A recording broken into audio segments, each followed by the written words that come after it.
What up, this is Rama Screen covering movies, TV, and entertainment, and here's my review of Netflix's new movie, The Last Mercenary. Hey, before you watch my review, please subscribe to my channel, press that like button, and ring that bell so you can get notified whenever I post new videos. And if you'd like to help support this channel, please do so at patreon.com/ramascreen.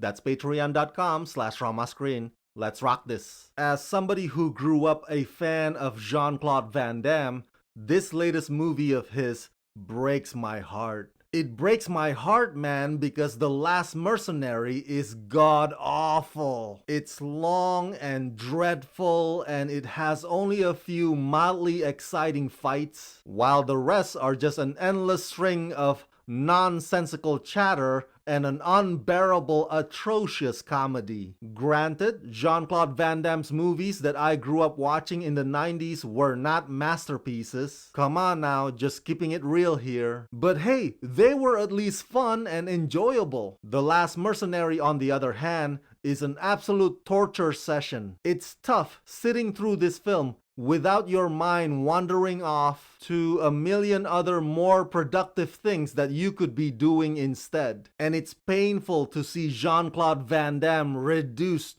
to this poorly scripted mess. Written by David Charhan and Ismail Saïd-Savané and directed by David Charhan, in The Last Mercenary, Richard Brumaire, aka The Mist, is a former French special agent turned mercenary who's back in the saddle as the immunity he was granted 25 years earlier for his son Archibald is lifted. A mob operation threatens Archibald's life.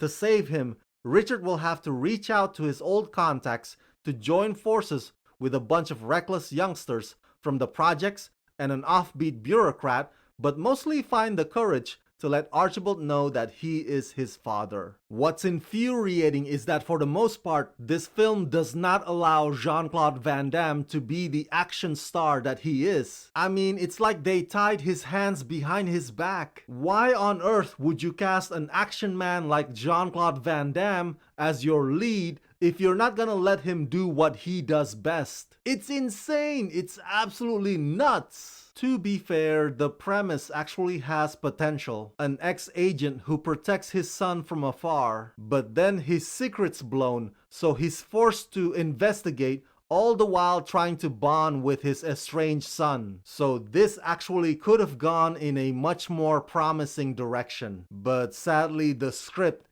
cannot recognize structure if it hits them in the face. Instead of something that's thrilling and exhilarating, it immediately turns into a boring film that keeps throwing shit against the wall, hoping one of them would stick. And the dynamics between Jean-Claude and the guy who plays his son is always off, always flawed from start to finish. And the saddest, most soul-crushing part about all this is that Jean-Claude's performance looks like his heart is not in it, like he'd rather be someplace else, like a man who does the gig only just for the paycheck. The Last Mercenary won't be the last bad movie that Jean-Claude will make, but it will leave you wishing it was.